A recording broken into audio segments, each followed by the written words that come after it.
Bonjour et bienvenue dans ce troisième opus du Toppat, et aujourd'hui on parle de A Silent Voice avec nos deux invités Soul et Extase.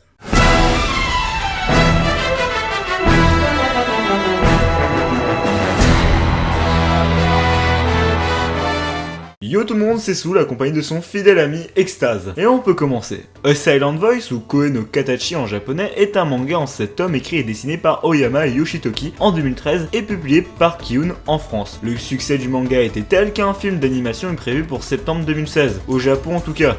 Le manga a notamment été élu en 2008 meilleur manga débutant par le Weekly Shonen Magazine. En 2015, le manga recevra de grands prix comme le prix de la nouveauté du 19e Osamu Tezuka. Et c'est vraiment pas rien les mecs. Et plus tard, elle recevra notamment le prix du jury et celui du meilleur scénario des Japan Expo Awards. Et encore plein d'autres. Je pense que j'ai fait le tour du palmarès du manga, voyons voir le scénario. À ton tour mon cher Napolo. Shoko Nishijima est sourde depuis la naissance. Même avec un appareil auditif, elle peine à comprendre les conversations des autres. Le père de Shoko l'abandonna, incapable de supporter le fait que sa fille ait un tel handicap. Lorsque Shoko arrive dans sa nouvelle école, elle s'emploie à surmonter ses difficultés, et malgré sa persévérance, les brimades et persécutions se multiplient, dirigées par Shoya Ishida, le leader de la classe.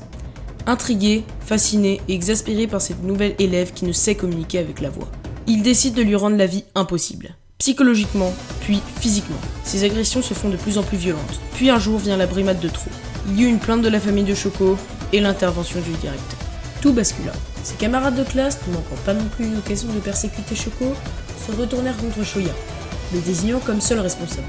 Shoya grandit, rongé par le remords d'avoir persécuté Shoko.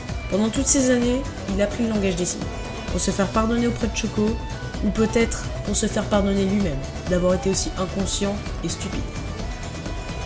Il va peu à peu troquer son comportement impulsif et puéril contre un comportement étonnamment mature et discret.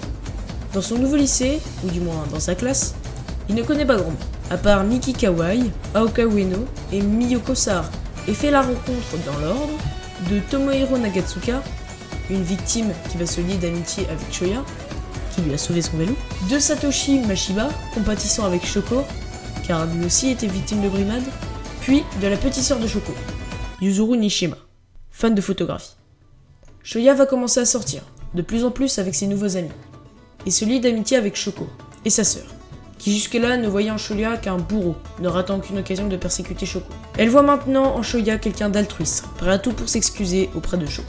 Les dessins sont tout en finesse, et les traits sont légers et épurés, ce qui colle parfaitement avec l'ambiance du manga et aide à l'immersion. En somme, A Silent Voice c'est un de nos plus gros coups de cœur de cette année. C'est un manga unique en son genre qui aborde différents sujets comme l'handicap, le harcèlement scolaire, tout ça grâce à l'empathie que l'auteur arrive à nous faire ressentir auprès des personnages de par la réalité de leur interaction et de leur personnalité, et même de leur évolution. En conclusion, A Silent Voice est un manga unique en son genre, accessible d'accès pour tous, il sera, et il reste indéniable, que ce manga est à lire et à ne surtout pas laisser passer. En somme, lisez-le. Voilà, ce quatrième opus du top pas de session manga est terminée. Oui, on a jeté des fleurs sur ce manga, mais il en vaut largement la peine. Sur ce, je vous laisse, à la prochaine.